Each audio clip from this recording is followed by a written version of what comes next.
قبل كام يوم الفنانة المصرية منة فضالي فاجأتنا كلنا باستغاثة غريبة حبتين. أعلنت في بوست اختفاء المساعدة بتاعتها وقالت إنها اتخطفت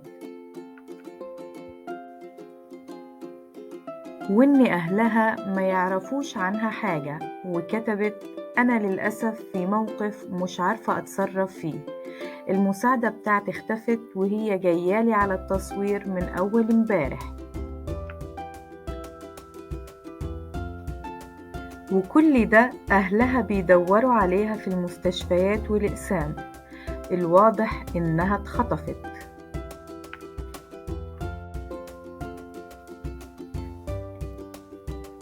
وحقيقي أنا مش عارفة أعمل حاجة، ودي أول مرة معرفش أتصرف، فاللي يقدر يساعدني يبقى كتر خيره. لغاية هنا والموضوع حمادة، وهيبقى حمادة تاني خالص. فجأة صدر بيان من النيابة العامة المصرية صدمنا كلنا، وأولنا منة فضالي. بيقول إن الجهات القضائية أمرت بحبس خادمة لمدة 4 أيام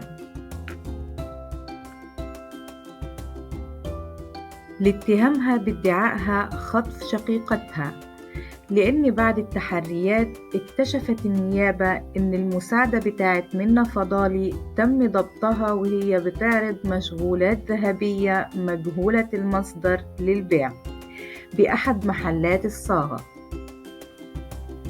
وبعد مواجهتها اعترفت إنها سرقتها من فنانة، بس الغريب بقى إن الفنانة دي مش منة فضالي. والله زي ما بكلمكم كده. لا، دي سرقت الفنانة دينا الشربيني. ياه على الكسفة يا منة، أودي وشي فين من الوسط الفني كله. اضطرت منة فضالي إنها تمسح البوست بتاع الاستغاثة. السؤال هنا بقى، إيش جاب عباس لفرناس؟ إزاي وصلت مساعدة منة فضالي لمجوهرات دينا الشربيني؟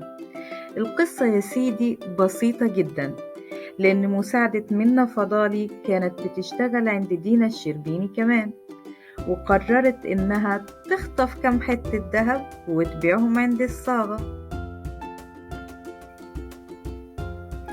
الموضوع يوقف لحد هنا؟ لا يا معلم، القصة لسه ما انتهتش، لأن بعد ما اتقبض على المساعدة والدتها توفت، وهنا قررت الفنانة دينا الشربيني إنها تتجدعن معاها،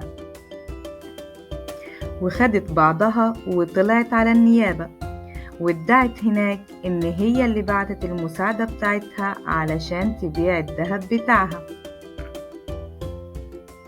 وده كله علشان تبرئها وتخرجها من السجن وتقدر تحضر عزا والدتها. وفعلا النيابة قررت إخلاء سبيل المساعدة، وفضلت دينا موجودة معاها لحد ما خلصت كل الإجراءات وخرجت المساعدة من القسم، واتجهت لمنزلها لتلقي العزاء في والدتها.